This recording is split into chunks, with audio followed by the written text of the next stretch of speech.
Assalamualaikum warahmatullahi wabarakatuh. Perkenalkan, saya Muhammad Imam Muzaki bersama teman saya yaitu Abdurrahman Jawawi. Kami dari Institut Agama Islam Al-Falah As-Sunniyah Kencong Jember ingin menjelaskan tentang anak kebutuhan khusus dengan tema autis. Pengertian autis. Autisme atau autis berasal dari istilah dalam bahasa Yunani aut, diri sendiri, isme atau orientation atau state, bisa dikatakan orientasi atau keadaan. Maka autisme dapat diartikan sebagai kondisi seseorang yang secara tidak wajar terpusat pada dirinya sendiri, kondisi seorang yang senantiasa berada di dalam dunianya sendiri. Istilah autisme pertama kali diperkenalkan oleh Leo Kanner pada tahun 1943. Selanjutnya ia juga memakai istilah early infantile autism atau dalam bahasa Indonesianya diterjemahkan sebagai autisme masa kanak-kanak. Hal ini untuk membedakan dari orang dewasa yang menunjukkan gejala autisme seperti ini. Selanjutnya yaitu penyebab autisme. Untuk penyebab autisme ini ada beberapa. Yang pertama yaitu teori ibu yang dingin. Beberapa tahun yang lalu, penyebab autisme masih merupakan suatu misteri. Oleh karena itu, banyak hipotesis yang berkembang mengenai penyebab autisme. Salah satunya yaitu hipotensi yang kemudian mendapatkan tanggapan yang luas dengan teori ibu yang dingin. Menurut teori ini, dikatakan bahwa anak masuk ke dalam dunianya sendiri oleh karena merasa ditolak oleh ibu yang dingin. Teori ini banyak menentang karena banyak ibu yang bersifat hangat tetap mempunyai anak yang menunjukkan ciri autisme. Teori ini banyak pertentangan karena tidak akuratnya. Yang kemudian ada teori yang kedua yaitu mengalami kelainan neurobiologis pada susunan saraf. Kemajuan ilmu pengetahuan dan teknologi, terutama di bidang kedokteran, akhir-akhir ini telah menginformasikan individu dengan gangguan autisme mengalami kelainan neurobiologis pada susunan saraf pusat. Kelainan ini merupakan pertumbuhan sel otak yang tidak sempurna pada beberapa bagian otak. Gangguan pertumbuhan sel otak ini terjadi selama kehamilan, terutama kehamilan muda di mana sel-sel otak sedang dibentuk. Kemudian yang ketiga, kerusakan yang khas di dalam otak tersebut dengan limbic system atau pusat emosi. Pemeriksaan dengan alat khusus yang disebut magnetic resonance imaging atau MRI pada otak ditemukan adanya kerusakan yang khas di dalam otak pada daerah yang disebut dengan limbic system atau pusat emosi.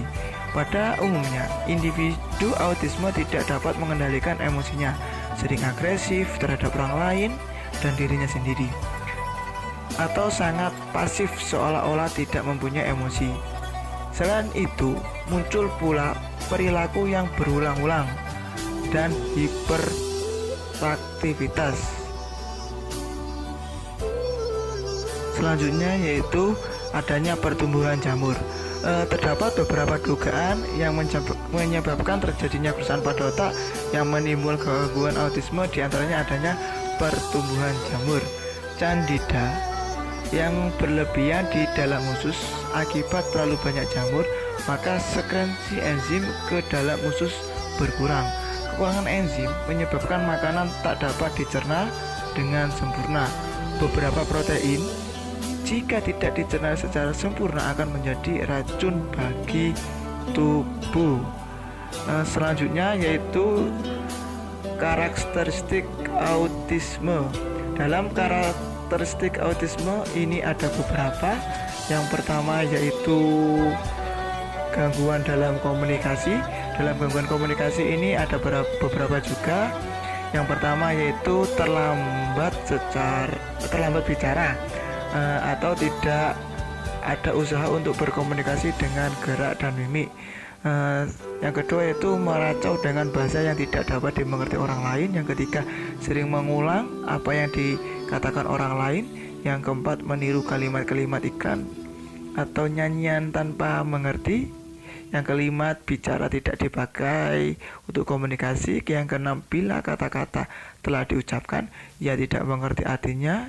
Yang ketujuh, tidak memahami pembicaraan orang lain. Dan yang terakhir yaitu menarik tangan orang lain bila menginginkan sesuatu. Untuk yang kedua, karakteristik autisme yaitu gangguan dalam interaksi sosial. Dalam gangguan interaksi sosial ini ada beberapa. Yang pertama itu menghindari atau menolak kontak mata. Yang kedua, tidak mau menengok bila dipanggil. Yang ketiga, lebih asik main sendiri. Yang keempat, bila diajak main malah menjauh. Yang kelima, tidak dapat merasakan empati. Yang selanjutnya yaitu yang ketiga dalam gangguan karakteristik autisme yaitu gangguan dalam tingkah laku. Dalam gangguan tingkah laku juga ada beberapa ciri. Yang pertama, asik main sendiri. Yang kedua, tidak acuh terhadap lingkungan. Yang keempat, tidak mau tidur atau semaunya sendiri. Yang keempat yaitu menyakiti sendiri. Selanjutnya yaitu gangguan dalam emosi. Dalam gangguan emosi ini juga ada beberapa.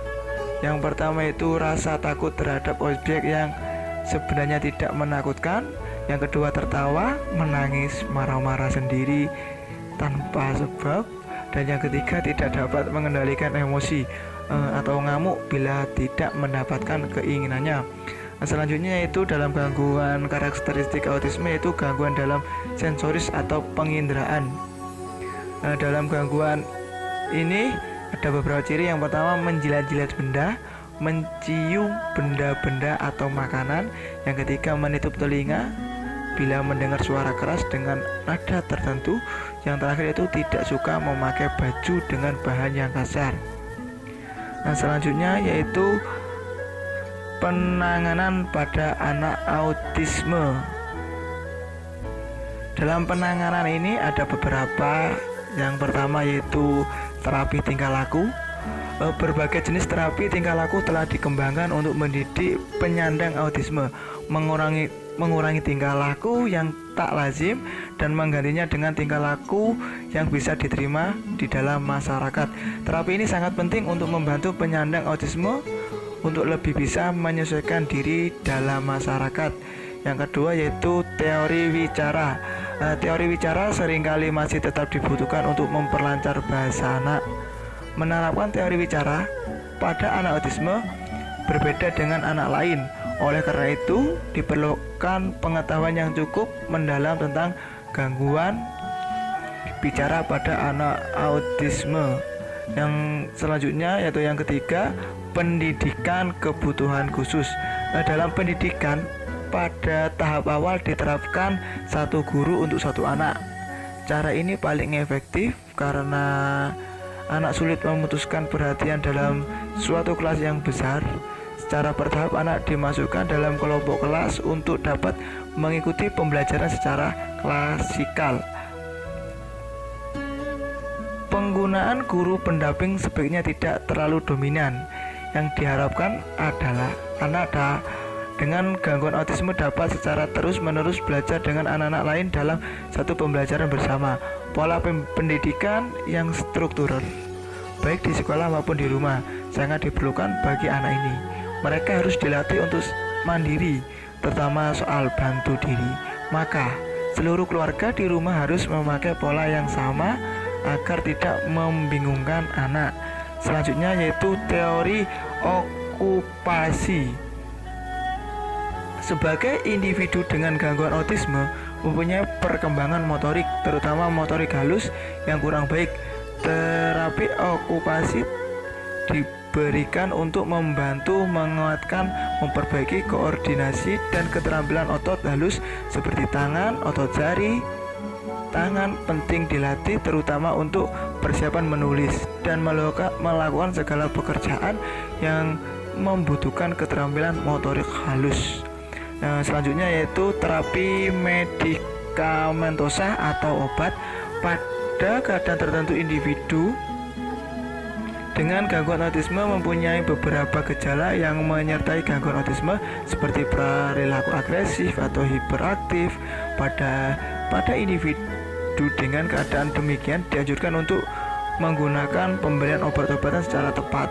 Penggunaan obat-obatan yang digunakan bisa dilakukan dengan cermat agar memperoleh pengaruh positif terhadap perkembangan anak. Demikian yang hanya saya bisa jelaskan. Mungkin ada kata-kata atau materi yang kurang jelas atau kurang baik. Saya mewakili teman saya mohon maaf yang sebesar-besarnya, dan saya akhiri. Wabil taufik wal hidayah. Wassalamualaikum warahmatullahi wabarakatuh.